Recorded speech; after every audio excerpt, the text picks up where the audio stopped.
One thing I always say is if you don't like to sell, you don't like to eat. That's right. Right? So we're going to talk to you today about how to create value-based selling, which is not making you feel like a used car salesman. And one thing we always like to say is no simply means next opportunity.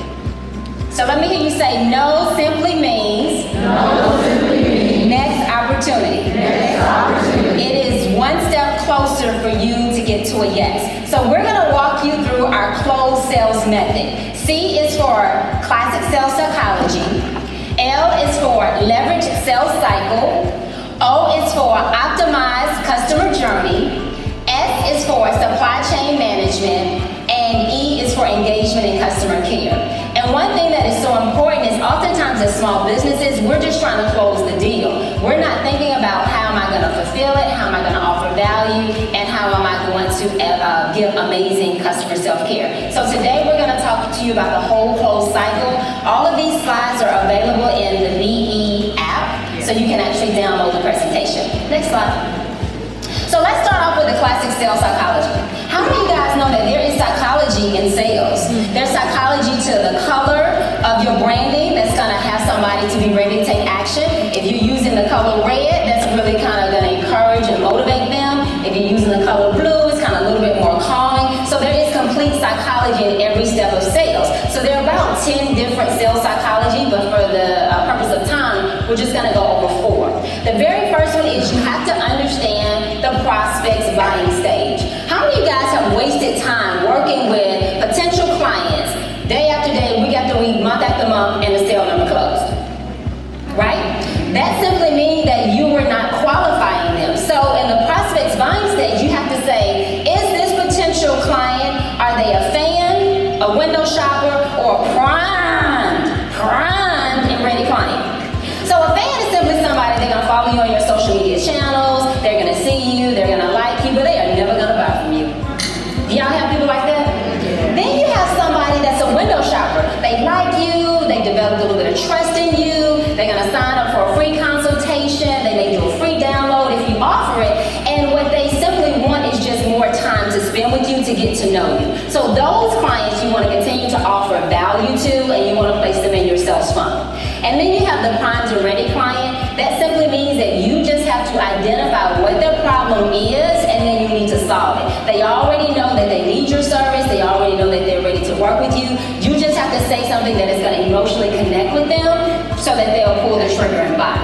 Number 3 is you have to understand the personality type of the person that you're selling to, because everybody does not have the same type of personality, and you're not going to be able to close the sale with them the same way. So if you have somebody that's very assertive, they're a go-getter, they're kind of take charge, they're a bottom line person. They want to know, how much is it going to cost me? What is the benefits? How is this going to make my life easier? That kind of person, you got to get to the bottom line.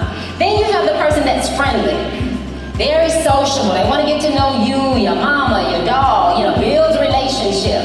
So it's going to take time for you to cultivate a relationship with them. So you cannot take an aggressive approach with them. You have to build a relationship. Then you have the philanthropic person. They want to know, how does this benefit me? How does this benefit my team? How are we going to all work together? So for them, they need to know that what you're doing is going to be a benefit to their entire team.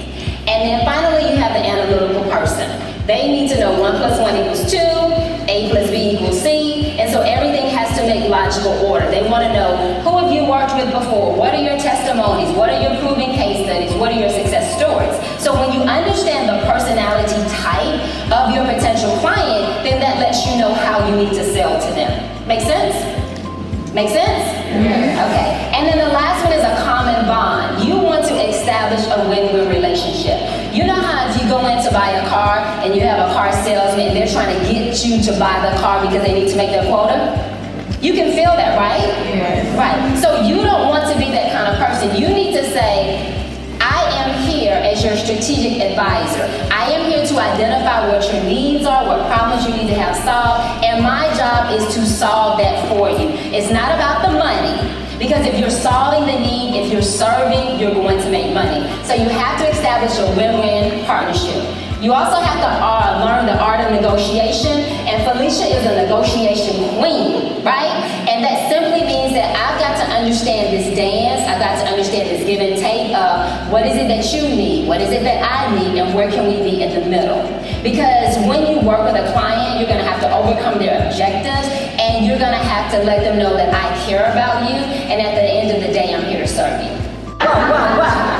Y'all good? So I just need to take a minute just to pause. Do y'all see these glasses? Do y'all like these glasses? Okay, I just want to give a shout out to Sassy Jones Boutique hashtag. Okay, that's part of her collection. All right. We have to make sure that we support our Black businesses. Back on task. Okay. So step 3 is the optimized customer journey. But one thing I want to say before I get on this step 3, how many of you guys are underpricing yourself? Still doing it. How many of you guys are overpricing yourself? Yeah, nobody gonna raise their hand on that. So one thing I was gonna say is, I think oftentimes when we're pricing, we don't take into consideration everything that goes into it. Our time, the labor, administrative costs. So when you're pricing, you have to make sure that you take all of that into consideration as well as your marketing costs. So step 3 is the optimized customer journey. How many of you guys are familiar with the customer journey? Okay, how many of you guys have heard of customer avatars, customer personas? Okay. Oftentimes, small businesses think that I don't need this. Only this is for large corporations or larger businesses. But the reason why you want to do a customer journey is because that is letting you know every single touch point for your client. And the reason why that is important is because it's going to help you maximize your marketing and advertising dollars, and it's going to help you with your customer service, customer care, and customer fulfillment. So the very first thing that you want to identify in your customer journey is, how do I attract my customers? Potential customers, how do they find me? How do I interact with them? Is it from a blog? Is it from a website? Is it from digital media, social media advertising? Is it from public relations? Is it networking, coming to these events? Because you have to be able to understand what is your return on investment. All right, so step 5, which is one that we talked about that a lot of people often forget about, is engagement and customer care. So we wanted to kind of just talk to you about what is involved in the customer care. Number 1, you want to make sure that you consistently add value to your client, whether that is information, resources. You have to add value, because to distinguish yourself from the competition, they need to have something extra, they need to have something special. So hey, openly and honestly, because you want to get ahead of whatever that issue or problem is, and you want your clients to know that you're honest, and you want them to know that you're ethical. So don't go into relationships and you're promising something that you can't deliver. You know that your client has $25,000 in the budget, what they really want costs them $50,000, but you're gonna say, I'll give it for them $25,000 and I'm just gonna skimp. He's like, no, don't do that. Don't do that, because that affects your credibility. You have to act swiftly, because your clients at the end of the day, they want you to be agile, they want you to be fast, they want you to be able to adjust to change. So that is one of the benefits of working with a smaller business, is that you don't have to go through all the red tape, and you should be able to act swiftly. You have to remedy. People don't want to hear the problem, but this is what happened, I'm sorry, my mama, did this, and I had to go out of town, they don't want to hear that. They want to say, this is the problem, and they want you to come to them with a solution. So let's say I am, that one good enough for me, let's get some more energy. I am a solutions provider. So remember how Felicia was telling you that you are their strategic advisor. They should be able to come to you to solve whatever solution that they need for the particular product or service that you provide. So yesterday we talked about the value proposition, and so a part of your value proposition is, how are you distinct, how are you unique? So you have to be able to tell that to your client to make you stand out. And then last finally is, you have to take preventative maintenance to ensure that you're able to deliver your product or service. So Felicia talked about supply chain, but it's also service chain. So if you provide consulting and training and you work with other strategic partners, you need to make sure that you have multiple vendors that you're working with. So for whatever reason, if one is not able to deliver, that you automatically are creating a redundant system where you have somebody to step in. And finally, it's a win-win partnership. It's not all about you, it's about the client. That is part of converting them. When they actually pick up the phone and they call, now what's going to be the next step in order for you to close them? In the close process, one thing that small businesses, a lot of them do not have, is a CRM, customer relationship management tool. Do you guys know what that is?